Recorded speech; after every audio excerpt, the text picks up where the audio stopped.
Olá, tudo bem? Sou Alfredo Oliva, sou professor universitário e eu quero então voltar a falar de Byung-Chul Han, esse filósofo asiático nascido na Coreia do Sul em 1959, e que vive na Alemanha desde os 22 anos de idade, né? Então já faz um bocado de tempo, tem mais tempo de Alemanha do que de Coreia, né? Eu diria que ele é um teuto-coreano. Ele é um filósofo que reflete sobre questões ligadas ao mundo contemporâneo, à atualidade. E eu quero focar então um capítulo do livro chamado Infocracia, Digitalização e a Crise da Democracia, que é um livro publicado em 2021 na Alemanha e traduzido em 2022 aqui no Brasil. Eu quero então hoje olhar para o capítulo chamado A Crise da Verdade, que traz questões extremamente importantes para todos nós. Vamos lá então. Algumas coisas que eu gostaria de destacar nesse capítulo que é bem legal, né? Ele começa falando de niilismo, depois ele vai se deslocar para notícias falsas, vai falar de teorias da conspiração e vai finalizar falando em parresia. E eu vou explicar o que significa essa expressão, tá bom? Então, mas vamos lá. Niilismo, ele diz assim, ó, o novo, né? Então já existia um niilismo, ele está dizendo que existe um niilismo na atualidade. O novo niilismo é um fenômeno do século XXI, claro, pertence às rejeições patológicas da sociedade da informação, né? Então, ele está dizendo o seguinte, existiu já um niilismo, existiram niilismos em momentos distintos do passado, mas ele está se referindo talvez a um niilismo do século XVIII, XIX, eu não sei, o niilismo mais recente. Existe um mais atual do que esse, que é o niilismo do século XXI, e ele diz que esse niilismo do século XXI está ligado a um modo de rejeitar as informações, que está ligado então à sociedade da informação. Então vamos avançar um pouco aqui para a gente entender melhor. Então ele diz, um novo niilismo não implica que a mentira foi feita verdade ou que a verdade foi difamada como mentira. Em vez disso, a própria diferenciação entre a verdade e a mentira é que foi anulada. Então, vamos lá. Primeiro, a palavra niilismo vem de uma palavra em latim, nihil, nada.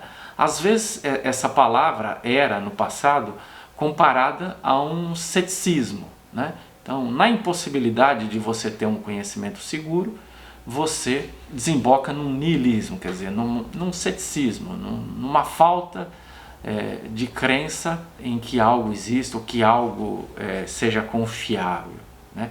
Então ele está aqui apontando para a especificidade do niilismo da atualidade. O que é esse niilismo da atualidade? Então ele está dizendo, olha, não implica que a mentira foi feita verdade, ou que a verdade foi difamada como mentira, né? Então ele está dando uma dica que para a gente começar a entender esse niilismo, a gente não necessariamente está confundindo ou trocando mentira por verdade ou verdade por mentira ou distorcendo a verdade. Em vez disso, a própria diferenciação entre verdade e mentira é que foi anulada. Isso é muito interessante. Não sei se você prestou atenção no que eu acabei de dizer, né? Então, você pode pegar a verdade e distorcer a verdade. Você pode pegar a verdade e substituir por uma mentira. O que ele está dizendo que está acontecendo na atualidade é que verdade e mentira, a diferença entre as duas foi anulada. Então, se você não sabe o que é verdade e o que é mentira, você sequer pode trocar uma pela outra, né? Na verdade, você não sabe mais qual é a informação confiável.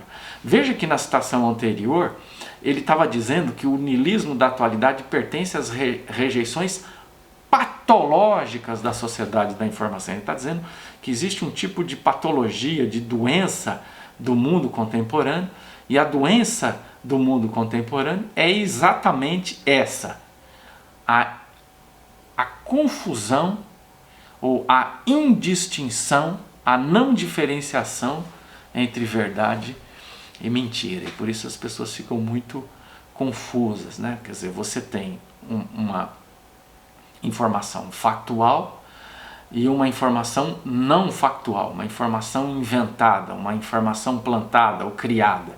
E ambas são difundidas e o consumidor ou consumidora de informação não consegue checar qual delas é factual ou não, né? Então é isso, e as pessoas ficam confusas, né? Então tivemos coisas desse tipo, por exemplo, sobre temos, né, ou tivemos questões desse tipo sobre candidatos, né? Tal candidato vai fazer tal coisa, a gente não sabe se há algum indício de que ele pretendia fazer isso, ou se isso é algo maldosamente plantado para minar a candidatura dessa pessoa, né? Mas também tivemos isso no campo da saúde, informações sobre vacinas que a gente não sabia se eram verdadeiras ou não, né? Ou se eram factuais ou não, baseadas em fatos. Depois ele vai falar especificamente de fake news, né? Ou notícias falsas. Então ele diz assim, ó, fake news não são uma mentira. Elas atacam a própria facticidade, desfactizam a realidade. Isso é interessante, né? Fake news, né? Literalmente, ou traduzindo do inglês, são notícias falsas.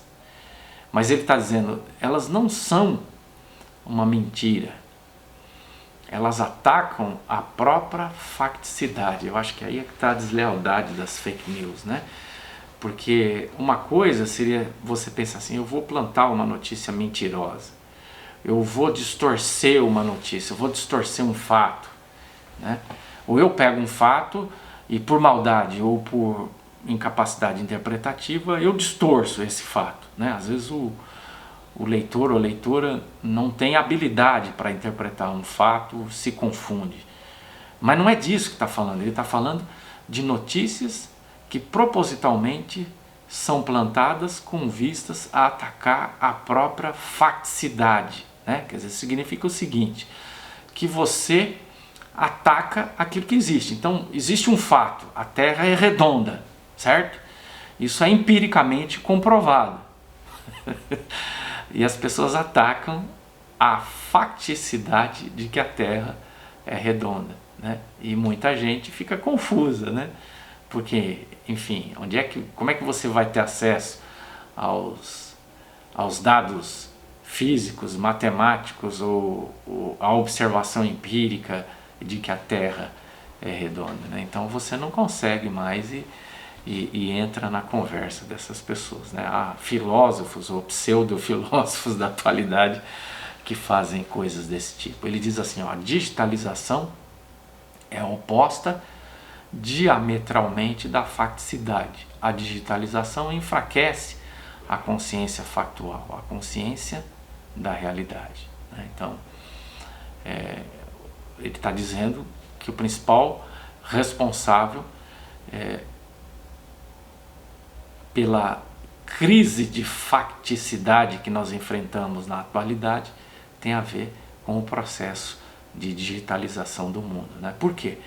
Porque você pode plantar uma notícia, você pode distorcer um dado de forma anônima ou quase anônima, né?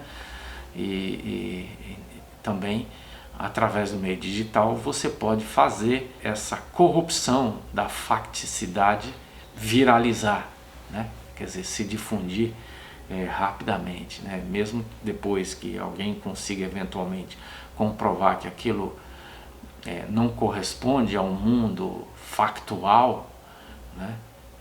O estrago emocional, né? O estrago na confiança de um determinado fenômeno já foi produzido, né? De novo, nós podemos pensar na questão, por exemplo, das vacinas, né? Você mina a credibilidade das vacinas e não sei qual a razão que alguém faria isso, mas de qualquer forma o dano está causado, mesmo que você diga, não, a vacina é confiável, né? Mas aí o dano já havia sido causado, né? As pessoas estão com medo de tomar vacina e por aí vai. Depois ele vai falar de teorias da conspiração. Então ele diz o seguinte, ó, teorias da conspiração são resistentes às checagens de fatos, pois são narrativas que fundam, apesar de sua ficcionalidade, percepções da realidade. Olha que interessante isso, né? Então ele está dizendo por que as teorias da conspiração proliferam, né? Quer dizer, se difundem na internet, né? Então ele está dizendo, olha, essas teorias da conspiração são ficcionais, ou seja, elas são inventadas por alguém ou por grupos de pessoas, mas elas conseguem, a despeito de serem ficcionais, elas conseguem fundar ou influenciar ou produzir um impacto sobre a percepção da realidade de pessoas e de grupos de pessoas. E por isso é tão difícil de combater esse tipo de teoria da conspiração, né? Então, a gente pega, por exemplo, em história medieval, né? Uma temática, passagem do mundo medieval para o mundo moderno, né? Séculos XIV, XV, entrando no século XVI, XVII, a gente tinha, por exemplo, as pessoas difundiam ideias de que judeus estariam colocando veneno nos poços das pessoas e por isso as pessoas estavam morrendo. Na verdade, o que estava acontecendo eram pestes, cuja origem as pessoas naquele momento não tinham conhecimento científico para poder explicar. Na ausência de conhecimento científico, proliferavam então as teorias da conspiração, né? A questão é, se você não tem como provar que isso não é verdade, como é que você prova que não é verdade? Quer dizer, se existem micro-organismos que se difundem entre as pessoas, mas você ainda não tem uma teoria científica da existência e da proliferação de micro-organismos, como é que você combate esse tipo de concepção, não é? E de que um grupo específico está conspirando contra todo mundo, né? Quer dizer, a questão é, por que os judeus conspirariam contra as demais pessoas, né? Será que não ocorre a ninguém refletir sobre isso? É claro que os judeus não estavam conspirando, né? Mas, na ausência de uma explicação, as pessoas acreditavam nessa e, ao invés de ficarem de braços cruzados, né? Sem poder entender e sem poder fazer nada, combatiam os judeus. Bom, para finalizar, a gente teria que pensar no seguinte: qual é o antídoto, né? Como é que a gente resiste a isso? É interessante o caminho que o Byung propõe, né? Ele termina o capítulo falando de parresia. Puxa vida! Esse é um tópico bastante estudado pelo Foucault no final da vida dele. Esse é um tópico que eu também estudei bastante nos últimos anos da minha vida, que é uma palavra de origem grega que significa a coragem, né? Que significa a coragem da verdade, né? Então eu vou ler dois trechos do Byung-Chul Han para vocês e depois eu vou então explicar e detalhar um pouco mais esse termo. Então ele diz: a democracia não tolera o novo niilismo. Ele exige um falar a verdade. Apenas a infocracia se sustenta sem verdade. Em sua última lição, pouco antes da sua morte, Foucault se dedicou à coragem da verdade, entre parênteses, parresia, né, que é o termo grego que significa, que está sendo traduzido aqui por coragem da verdade. É a forma mais importante de tradução do termo parresia, né? Como se pressentisse a crise vindoura da verdade, na qual perdemos a vontade de verdade, né? Então ele está indicando que esse é um tópico da filosofia Foucaultiana, né? Você vai encontrar, por exemplo, em Foucault, isso estampado nos últimos cursos que ele ministrou no Collège de France, né, onde ele trabalhou a década de 70 inteira e os primeiros anos da década de 80 do século passado. E a partir do final da década de 70 até a morte, ele tratou do tema das técnicas de si, e dentre as técnicas de si, ele tratou dessa técnica de si chamada de parresia, de coragem da verdade, que é uma prática presente no mundo antigo, né? Então, vamos lá, vamos pegar o exemplo. Sócrates foi um praticante da parresia, da coragem da verdade, né? Quer dizer, Sócrates, ao dizer algo, ele dizia algo que correspondia àquilo que ele acreditava ser, né? Então, ele se colocava publicamente e se expunha ao risco de dizer o que precisava ser dito, né? Então é isso, você diz assim, como é que a gente sabe que o sujeito está dizendo o que ele acredita ser a verdade?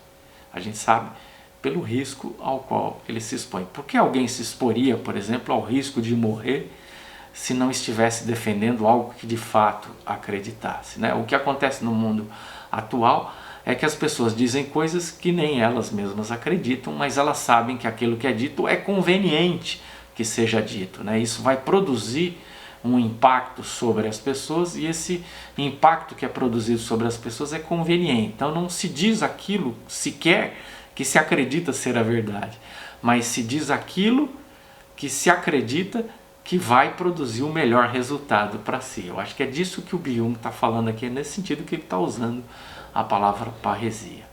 Quem, com coragem, toma a palavra, apesar de todo o risco que esse ato traz consigo, exerce a parresia, né?